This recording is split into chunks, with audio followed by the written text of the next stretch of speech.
Hey guys, welcome back to the Daily Actor Interview Podcast. I'm Lance Carter. The film Burma stars Christopher Abbott from Girls, Gabby Hoffman, and Dan Bittner and Christopher McCann, who both appeared on Broadway.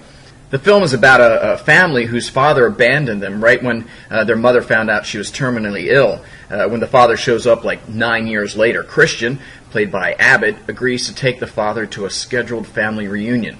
And hijinks ensue. Not really, it's a drama. It's directed by Carlos Puga, and the film won the Ensemble Cast Award at this year's South by Southwest. And let me tell you, they were not wrong. The cast was, they were fantastic. Especially Christopher Abbott. If you've only seen him in Girls, you got to check him out in this film. And there's a film called Hello, I Must Be Going that came out last year. It's with Melanie Linsky. That's great as well.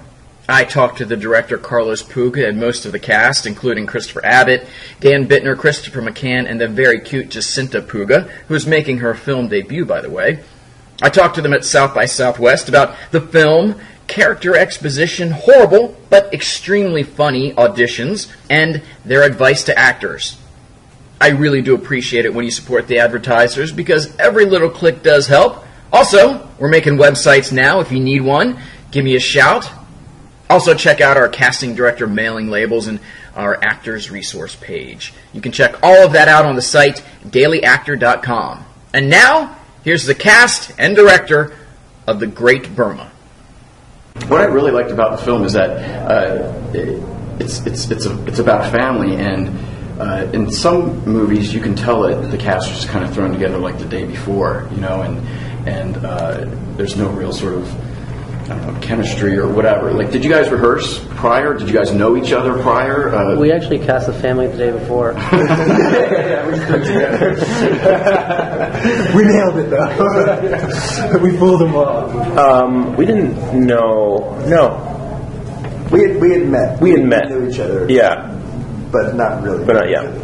When I auditioned, Chris read with me for it, so we had a little bit of rapport.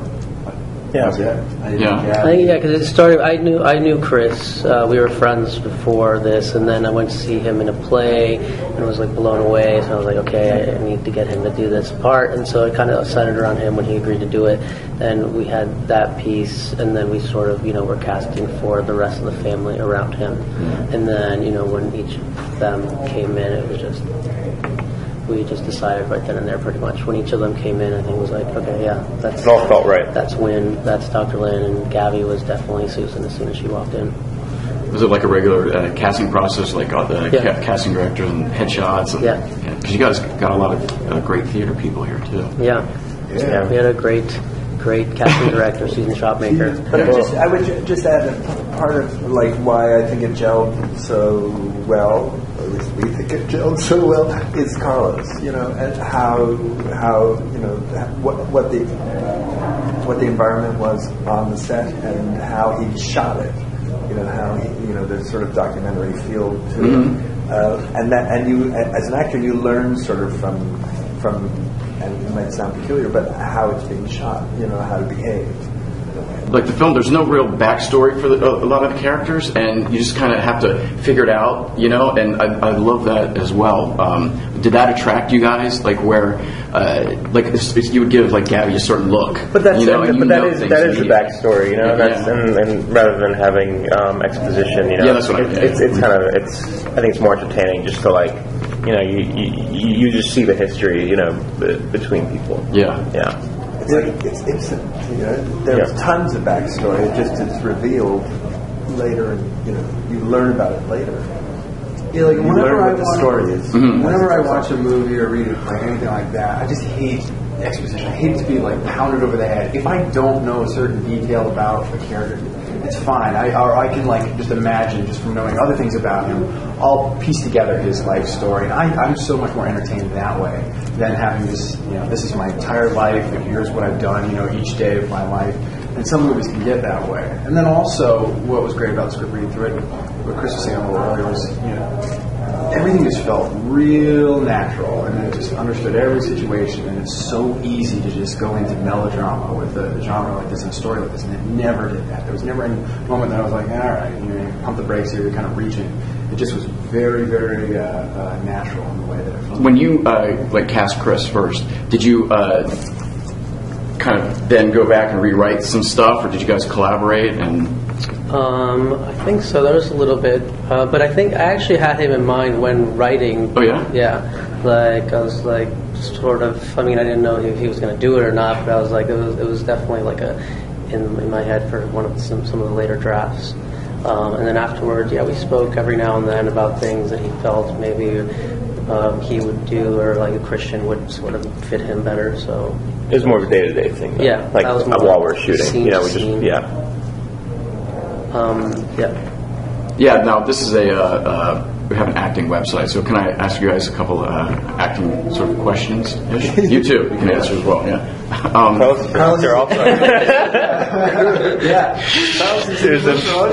I am in the movie. Yes, I'm in the movie a couple times. Are you guys? I am the voice in the bus. Okay. That's the first time. Okay. That was brilliant. I also auditioned for that. I also hand Chris some drugs in the club. That's it. You see the back of my head, and I think my back of my head's in it a couple more times. But. In the party too, I think. Now you're going to have to be in every film you ever do. Yeah. So go ahead. Oh yeah. You knew the casting director, so yeah. There you go. What's a awful, horrible nightmare audition you guys had? All of them. No, that's not true. But I do hate a lot of them. I haven't thought of, I was starting to answer, but I haven't thought of a specific situation yet. I will think of one. This is a theater audition, but I was auditioning for Richard III, and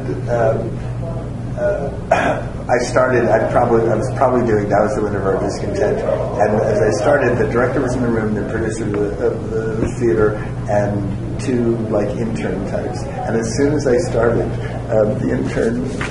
both interns kind of started doing stuff like this, and it drives me crazy. So I stopped him. I said, if you don't want to be here, you don't have to be here. Yeah, that would be it. That intern now runs that theater. And it's a place where I don't work. I'm trying to think of a specific one. Yeah, auditioning it's a horrible, brutal thing. I think overall, I really get annoyed when I'm given, 20 pages of audition material, and then you get there and they're like, "We're just going to do the first page." It worked on this whole thing. And now I have to do this one. The only thing one time I remember, I'd love to give the blame on everybody else, but there's one time that I screwed up pretty big early on, and I went into a big TV audition, and I read, and it was super dramatic, and I was doing really great. I think I was tearing up a little bit, and the casting director was like, "Damn, it's really good, but this is a comedy." And I just, for some reason, I didn't read the script. They didn't give me the script, so I just read the sides, and I thought, "Oh, well, this is a dramatic moment," and it wasn't at all. It was like slapsticky, and I just totally read it wrong. I felt like an idiot, and I've never been back there too often after that. Yeah. Oops. I guess one is fairly recent. It was like a few weeks ago, and I hate improv. I especially hate improv auditions. I don't hate improv, but I do hate improv auditions. And it was just like a couple casting people, and there was no information to go on for this improv. So they're like, "Oh, well, you're like a business. You're like this guy in business, and you're trying to convince this guy to do business." And then his wife's there, and you're there. So I was like, my first thing's like, "Oh, well, I'm glad we're in business now."